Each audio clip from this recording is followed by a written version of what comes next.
Government BMS स्वस्त असतं. तेच जर का आपण सेमी गव्हर्नमेंट किंवा प्रायव्हेट बी-एम-एस बघितलं तर ते महाग असतं. पण नेमकं फरक किती असते? हजारांचा की लाखांचा? हे आपण सविस्तरपणे या व्हिडिओमध्ये डिस्कस करणार आहे. नमस्कार विद्यार्थी मित्रांनो, मी डॉक्टर यश. आजच्या या व्हिडिओमध्ये आपण सविस्तरपणे याचं विश्लेषण करणार आहे. व्हिडिओ शेवटपर्यंत नक्की बघा. व्हिडिओ आवडल्यास व्हिडिओला लाईक आणि चॅनलला सबस्क्राईब करा. सर्वात आधी आपण जे गव्हर्नमेंट आयुर्वेदिक कॉलेजेस असतात त्यांची फीज बघू.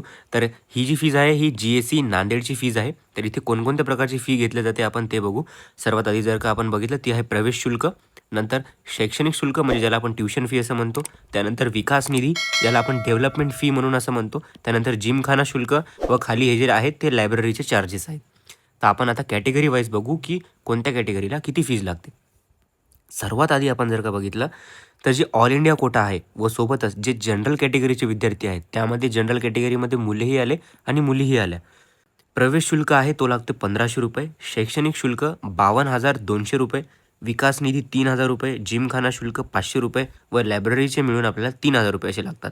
म्हणजे ऑल इंडिया कोटा व जनरल कॅटेगरीचे मुलं आणि मुली यांना 60,000 एवढा खर्च पहिल्या वर्षाचा येतो.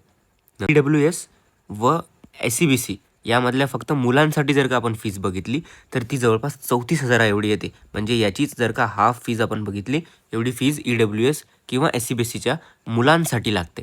तर आपण आता सर्व मुलींसाठी विचार केला तर EWS, SCBC, OBC सर्व विद्यार्थी मुलीसाठी जी शुल्क रक्कम असेल ती असेल फक्त 8,000 रुपये. त्यांना जी शैक्षणिक शुल्क आहे तो इथे लागणारच नाही, फक्त मुलींसाठी. SC, OBC, VJNT, SCBC यामधले सर्व मुले व मुली यांना किती फीज लागेल हे आपण बघितलं तर 8,000 रुपये एवढी फीज लागते. म्हणजे जर का SC category, OBC, VJNT, SCBC यामधल्या सर्व मुलं असो का मुली असो यामधल्या सर्वांना जी फीज आहे ती इथे 0 लागते. फक्त जे बाकीचे चार्जेस आहेत तेच लागते व सर्व टोटल मिळून इथे 8,000 रुपये एवढी फीज येते. ST कॅटेगरीचा आपण जर का विचार केला तर ST कॅटेगरीमधले मुलगा असो का मुलगी त्यांना इथे कोणतीच फी लागत नाही. फक्त 2,000 रुपये इथे आपल्याला द्यावं लागतात, जी की लायब्ररीची फी असते. बाकी त्यांना कोणतीच फी लागत नाही. तर अशा प्रकारे आपण सर्व कॅटेगरीची जी फी आहे ती इथे डिस्कस केली आहे.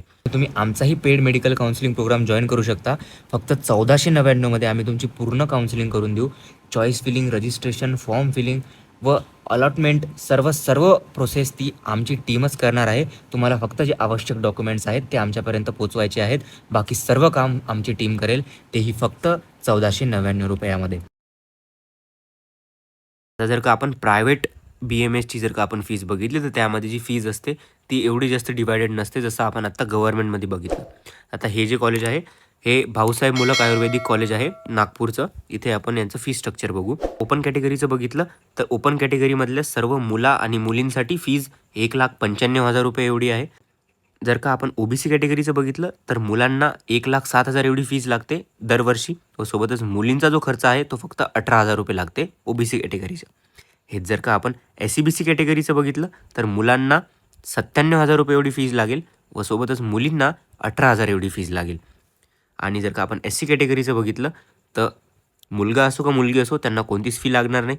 VJNT कॅटेगरीचं बघितलं मुलगा असो का मुलगी असो फक्त 18,000 रुपये एवढे भरावे लागतील व सोबतच जर का तुम्ही ST कॅटेगरीमधले येता तर तुम्हाला कोणतीच फी लागणार नाही. म्हणजे SC आणि ST कॅटेगरीला काहीच फी लागणार नाही. VJNTला 18,000 रुपये एवढे द्यावे लागतील. ज्या मुली आहेत मुलींना ही 18,500 रुपये द्यावे लागतील. आपण काही पॉईंट्स बघितले की नेमकं गव्हर्नमेंट आणि प्रायव्हेट कॉलेजमध्ये फरक काय असतो. तर आपण सर्वात आधी जो मेन पॉईंट आहे तो येते patient flow. Patient flow government कॉलेजेसचा खूप जास्त असतो सेमी गव्हर्नमेंट किंवा प्रायव्हेट कॉलेजेसपेक्षा. कारण की गव्हर्नमेंटच्या स्कीम्स असतात त्या अंडर खूप जास्त पेशंट येतात. कॅटेगरी बेनिफिटचं बघितलं तर कॅटेगरी बेनिफिट आपल्याला गव्हर्नमेंट कॉलेजमध्येही असते व सेमी गव्हर्नमेंट कॉलेजही असते. तुमच्या कॅटेगरीनुसार तुम्हाला फीजमध्ये सवलत दोन्ही कॉलेजला मिळते. फक्त एवढा असते की गव्हर्नमेंट कॉलेजची फी ही खूप जास्त कमी असते. नंतर जर का आपण डिग्रीचं बघितलं की आपल्याला डिग्री कोण देते तर सेमी गव्हर्नमेंट कॉलेज असो, प्रायव्हेट असो किंवा गव्हर्नमेंट कॉलेज असो सर्वांना डिग्री MUHSच देते. MUHS म्हणजे Maharashtra university of health sciences आपल्याला डिग्री देते. या दोन्ही डिग्रींमध्ये काहीच फरक नसते. हे तुम्ही सेमी गव्हर्नमेंटमधून करा किंवा गव्हर्नमेंटमधून करा किंवा प्रायव्हेटमधून करा, काहीच फरक नसते.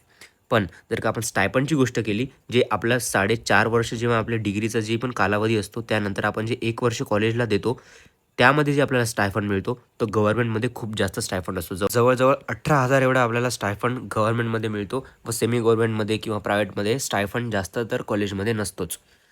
तर अशा प्रकारे आपण जेही काही पॉईंट्स आहेत ते इथे डिस्कस केलेले आहे. आपण जर का फीजचं बघितलं तर फीजमध्येच खूप जास्त फरक असतो.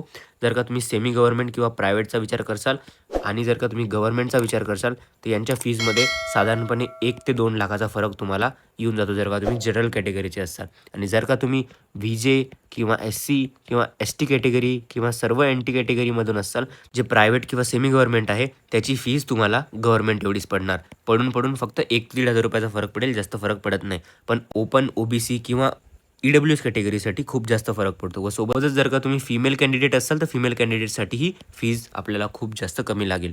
ते गव्हर्नमेंटमध्ये असो किंवा प्रायव्हेटमध्ये असो किंवा सेमी गव्हर्नमेंटमध्ये असो. तर अशा प्रकारे आपण जेही फरक आहे आपल्या सेमी गव्हर्नमेंट व गव्हर्नमेंटमध्ये ते आपण इथे डिस्कस केलेलं आहे. तर या व्हिडिओमध्ये एवढंच. भेटूया पुढच्या व्हिडिओमध्ये. तोपर्यंत जय हिंद, जय महाराष्ट्र. मेडमार्ग तुमच्या सेवेत.